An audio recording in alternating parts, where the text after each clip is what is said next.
बिस्मिल्लाहिर्रहमानिर्रहीम। Welcome to the video session Kento publishers. प्यारे बच्चों, इनिशियली आपके पास इन 3 किताबों का होना जरूरी है। Number 1 general science primary standard CSS series Kento publishers, number 2 summer pack and number 3 resource pack. Dear students, general science में बुक के अंदर आपकी सारी कॉन्सेप्ट्स हैं और इन कॉन्सेप्ट्स की एक्टिविटीज आपको समर पैक में मिलेंगी। इन दिनों छुट्टियां हैं, you don't have your classes, so you will be able to recognize the things we have studied in book. You will see these activities in your summer pack. अगर आपको कोई solution में मसला हो exercises solving में, तो summer pack can help you in that regard as well. So try to get these 3 books, then we can understand the concept easily. पिछली class में हमने 5 किंगडम्स के बारे में पढ़ा था डिटेल से। एक बार फिर एक झलक उनको देखते हैं कि हमने कौन कौन से किंगडम्स पढ़े थे। Number 1 bacteria, number 2 algae, number 3 fungi, number 4 animals and number 5 plants. आज हम मजीद इनके डिटेल में जाएंगे और क्लासिफिकेशन इनकी जाएंगे। तो सबसे पहले हम एनिमल्स की क्लासिफिकेशन देखते हैं। प्यारे बच्चों, एनिमल्स को किस बुनियाद पे क्लासिफाई किया जाता है, और उसमें 2 बड़े बड़े ग्रुप्स हैं। Number 1 vertebrates and number 2 invertebrates. तो ये वर्टिब्रेट्स और इनवर्टिब्रेट्स क्या हैं और किस बुनियाद पे इनको डिवाइड किया गया है। तो प्यारे बच्चों, इनमें जो मेन फर्क है दैट इज कॉल्ड एज, आप लोगों ने देखा होगा, बैकबोन। ये जो बैकबोन है, जिन जानवरों में बैकबोन होता है उनको हम कहते हैं वर्टिब्रेट, और जिन जानवरों में बैकबोन नहीं होता उनको हम कहते हैं इनवर्टिब्रेट। प्यारे बच्चों, let's have a glance on the book and what does it say? Animals are classified into 2 major groups on the basis of the backbone. These are vertebrate and invertebrate. So my dear students, organisms which have backbone are called vertebrates. यानी जिनमें backbone होता है उनको vertebrate कहते हैं। अब थोड़ा सा हम मजीद डिटेल में जाएंगे कि वर्टिब्रेट्स में मजीद कौन कौन सी चीजें, कौन कौन से क्लासेस हैं, उनको हम पढ़ते हैं वर्टिब्रेट्स। तो वर्टिब्रेट्स में पहले वो वर्टिब्रेट्स जो पानी में पाए जाते हैं, जिनको अगर पानी से बाहर निकालो तो वो मर जाएंगे, उनको क्या कहते हैं? उनको फिशेस कहते हैं। और उनकी बॉडी कैरेक्टरिस्टिक्स डिफरेंट होती हैं। दूसरे नंबर्स पे हैं प्यारे बच्चों एम्फीबियंस। एम्फीबियंस कौन से हैं? जो पानी में भी रह सकते हैं और जमीन पे भी रह सकते हैं। इंटरेस्टिंग टॉपिक है मेरे प्यारे बच्चों। और 3rd नंबर पे वो हैं जो कि जमीन पे रहते हैं, जो बिल में रहते हैं, उनको क्या कहते हैं? रेप्टाइल्स कहते हैं। और उसके बाद आ गई वो मखलूक जो जमीन पे भी रहती है और हवाओं में भी उड़ती हैं, बर्ड्स। और उसके बाद the last in this category is mammals, जो वेल डिफाइंड जानवर हैं और हम रोजमर्रा के माहौल में बहुत ज्यादा देखते हैं। तो मेरे प्यारे बच्चों, आओ हम थोड़ा सा बात करते हैं फिशेस की। फिश ऑलरेडी आप लोग जानते हैं, मुख्तलिफ किस्म के फिशेस आप लोग खाते भी हैं। तो इसके बारे में अभी तक जो साइंटिस्ट ने किया मेरे प्यारे बच्चों, 24,000 more than 24,000 species in this world. ये वो जानवर हैं जो पानी में रहते हैं। पिछली क्लास में आप लोगों ने फिश के बारे में डिटेल से पढ़ा था। और फिश वो जानवर हैं जो पानी में रह के पानी में गिल्स की मदद से ऑक्सीजन हासिल करते हैं। हाँ, और ये इनके अंदर और बहुत सारी डिफरेंट काइंड्स हैं, टाइप्स हैं। खूबसूरत आपको जो नजर आ रहे हैं, दिस वन, आप लोगों ने लंबे चौड़े मुख्तलिफ किस्म के फिशेस देखे मेरे प्यारे बच्चों। ये सारे कौन कौन से किस क्लास में पाए जाते हैं? This is called as fishes. And number 2 are amphibians. Amphibians में मेरे प्यारे बच्चों क्या आता है? Amphibians are this frogs, toads and salamander. इसमें क्या है मेरे प्यारे बच्चों? इसकी कैरेक्टरिस्टिक्स क्या है? इनके vertebrates with smooth and moist skin, they live on land as well as in water. तो इनकी ये कैरेक्टरिस्टिक्स है कि वो पानी में भी रह सकते हैं और जमीन पे भी रह सकते हैं। आओ एक इंटरेस्टिंग इंफॉर्मेशन पढ़ते हैं।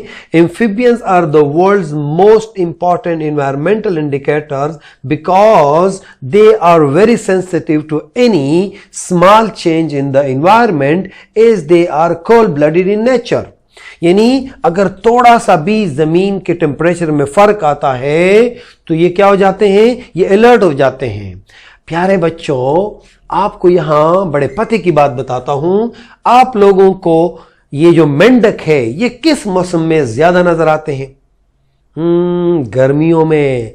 ये सर्दियों में कहां चले जाते हैं? ये चुप जाते हैं जमीन के अंदर। सो हम ये कह सकते हैं कि एम्फीबियंस क्या करते हैं? वो टेम्परेचर से ज्यादा सेंसिटिव होते हैं और बड़ी आसानी से उसको जज करते हैं और खुद को वहां से हटा देते हैं। मेरे प्यारे बच्चों, नेक्स्ट क्लास है reptiles. This is also very interesting one. Reptiles में क्या होता है? रेप्टाइल्स में आपको मेरे प्यारे बच्चों क्रोकोडाइल इसी फैमिली का है, लिजर्ड भी इसी फैमिली का है, टर्टल्स भी इसी फैमिली का है, टटारस भी इसी फैमिली का है। और इसकी पहचान क्या है मेरे प्यारे बच्चों? These vertebrates have rough and scaly skin. इनका स्किन रफ होता है। Some of them are like crocodile, spend most of the time in water, while others live in land. ये वाले जो हैं ये ज्यादा पानी में रहते हैं और बाहर भी रहते हैं। हाँ, एक और चीज, most of the reptile have 4 legs while snake have no legs। तो इनमें भी अंदर काफी सारी वैरायटी है और इनमें मजीद डिफरेंट क्लासिफिकेशंस है, लेकिन यहां तक आपके लिए this is okay. And were more interesting information, and what is that? The Mesozoic era, which began in 245 million years ago, is known as the age of reptile. यानी पुराने जमाने में रेप्टाइल्स बहुत ज्यादा पाए जाते थे, नॉन एनिमल्स थे सतह जमीन पे। अभी आते हैं एक और कॉन्सेप्ट की तरफ, that is called as warm blooded. Warm blooded क्या चीज है? Animals that keeps the inside of their bodies at a constant temperature। यानी वो एनिमल्स जो कि अपनी बॉडी का इंटरनल टेम्परेचर कांस्टेंट रखते हैं, उनको हम क्या कहते हैं? उनको हम वर्म ब्लडेड कहते हैं। प्यारे बच्चों, उसके बाद बारी आती है बर्ड्स की। बर्ड्स आप लोग ऑलरेडी जानते हैं बर्ड्स कैसे होते हैं। हाँ, बर्ड्स वो हैं प्यारे बच्चों, आप लोग जमीन पे भी पाए जाते हैं और उड़ते भी हैं। और ये भी क्या है? These are vertebrate which have feathers and beak. इसकी पहचान क्या है? इनकी बीक भी है, चोंच भी है और इनके फीदर्स भी हैं। Birds use their wings to fly. Birds lay eggs and they are warm-blooded animals. Feathers are the defining characteristics of birds. यानी different birds different किस्म के feathers रखते हैं। कुछ birds के wings बड़े होते हैं, कुछ के छोटे होते हैं और कुछ के ना होने के बराबर होते हैं। All birds have wings, although not all birds fly, such as kiwi and ostrich. अब कीवी और ऑस्ट्रिच जो है वो है बर्ड्स, उनके फीदर्स भी हैं लेकिन वो उनसे उड़ नहीं सकते। तो मेरे प्यारे बच्चों, ये सारे के सारे वर्टिब्रेट से आज जाते हैं आगे किसकी तरफ? The well defined one is mammals. Mammals क्या चीज है मेरे प्यारे बच्चों? ये बड़े इंटरेस्टिंग एनिमल्स हैं। ये वो एनिमल्स हैं कि जिनके आपको कान बाहर नजर आते हैं, यानी कान बाहर होते हैं, उसके ऊपर हेयर्स होते हैं, बड़ी आसानी से आप इसको पहचान सकते हैं। और ये दूध पिलाने वाले हैं, अपने बच्चों को दूध पिलाते हैं। तो प्यारे बच्चों, इन एनिमल्स को क्या कहते हैं? इनको मैमल्स कहते हैं। इनके अंदर फिर 3 मुख्तलिफ किस्म की क्लासेज हैं और वो भी बहुत इंटरेस्टिंग है मेरे प्यारे बच्चों। नंबर 1, वो मैमल्स जो कि अंडे देते हैं। ये बड़ी इंटरेस्टिंग बात है कि अंडे भी देते हैं और बच्चों को दूध भी देते हैं। तो उनमें आप बहुत कम ऐसे एनिमल्स हैं जो कि अंडे भी देते हैं और बच्चों को दूध भी पिलाते हैं। और उसमें क्या है, डक बिल्ड एक जानवर का नाम है जो आपको नजर आ रहा है, और इसके बाद प्लेटोपस है, and 4 species of spiny anteaters. Spiny anteaters, ये जो आपको नजर आ रहे हैं मेरे प्यारे बच्चों, ये वो जानवर हैं जो ऐसे स्पाइन्स होते हैं बॉडी पे और लंबी बीक होती है। ये क्या करते हैं, ये अंडे भी देते हैं और अपने बच्चों को दूध भी देते हैं। प्यारे बच्चों, उसके बाद the next category is pouched animal. These are very interesting. आप लोगों ने देखा होगा जू में, ये जिस तरह कैंगरो है, कैंगरो के बारे में आप लोगों ने पढ़ा भी होगा। ये वो जानवर हैं जो अपने बच्चे को अपने पेट के साथ पाउच में रखते हैं, इसलिए इनको क्या कहते हैं, पाउच्ड एनिमल्स, पाउच्ड मैमल्स। हाँ, और उनके कुछ और भी टाइप्स हैं। यहां पे मैंने आपके लिए पिक्चर रखे हुए हैं। इसमें कौला है, बड़ी इंटरेस्टिंग ब्यूटीफुल वन। और एक और चीज है, opossum है। opossum क्या चीज है मेरे प्यारे बच्चों, this is just like kangaroo, kangaroo की तरह है। और wallaby is very interesting one. ये प्यारे बच्चों देखो, इसने अपने छोटे छोटे बच्चों को पीठ पे बिठाया हुआ है और वो जा रही है। तो प्यारे बच्चों, ये वो है जो पाउच्ड एनिमल्स हैं, अपने बच्चों को अपनी बॉडी के साथ रखते हैं, चाहे वो बेटे हों चाहे वो जा रहे हों, हर कहीं पे अपने बच्चों को अपने साथ अपनी बॉडी के साथ टच रखते हैं।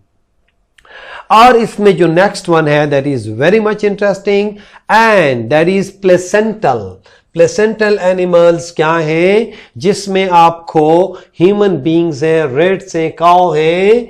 वो कौन से होते हैं मेरे प्यारे बच्चों, ये वो प्लेसेंटा होता है इनकी बॉडी में। जिस तरह आप लोगों ने गाय को देखा हो, उनसे जो दूध लेते हैं, ये वो वाले एनिमल्स हैं जिनमें प्लेसेंटा होता है प्यारे बच्चों। और ये थोड़ा सा अगर आप अपने इस टेक्स्ट को पढ़ें, any member of the mammalian group that has a presence of placenta which facilitate exchange of nutrients and wastes between the blood of the mother and that of the fetus is called placental mammals. प्यारे बच्चों, जब ये इनके बच्चे इनके पेट में होते हैं तो वहीं से उनको दूध मिलता है। वहां से जब बाहर आते हैं तब भी वहां से वो मां से दूध पीते हैं और उनके प्लेसेंटे क्लियरली नजर आते हैं। तो प्यारे बच्चों, these are the 5 different types of vertebrates. यानी हमने फिश पढ़ा, हमने एम्फीबियंस को पढ़ा, हमने रेप्टाइल्स को पढ़ा, बर्ड्स को पढ़ा और मैमल्स के 3 टाइप्स पढ़े। तो प्यारे बच्चों, अभी आपका काम क्या है कि इससे रिलेटेड जितनी एक्टिविटीज हैं समर पैक में, तो आपने जाके समर पैक में इसके ऊपर जो एक्टिविटीज है उनको सॉल्व करना है। इससे क्या हो जाएगा प्यारे बच्चों कि आपको ये जो कॉन्सेप्ट है ये आपका ज़हन नशीन हो जाएगा, कंक्रीट हो जाएगा और आप इसको कभी नहीं भूलेंगे। तो प्यारे बच्चों, बेस्ट ऑफ लक, अल्लाह हाफिज, see you in the next class.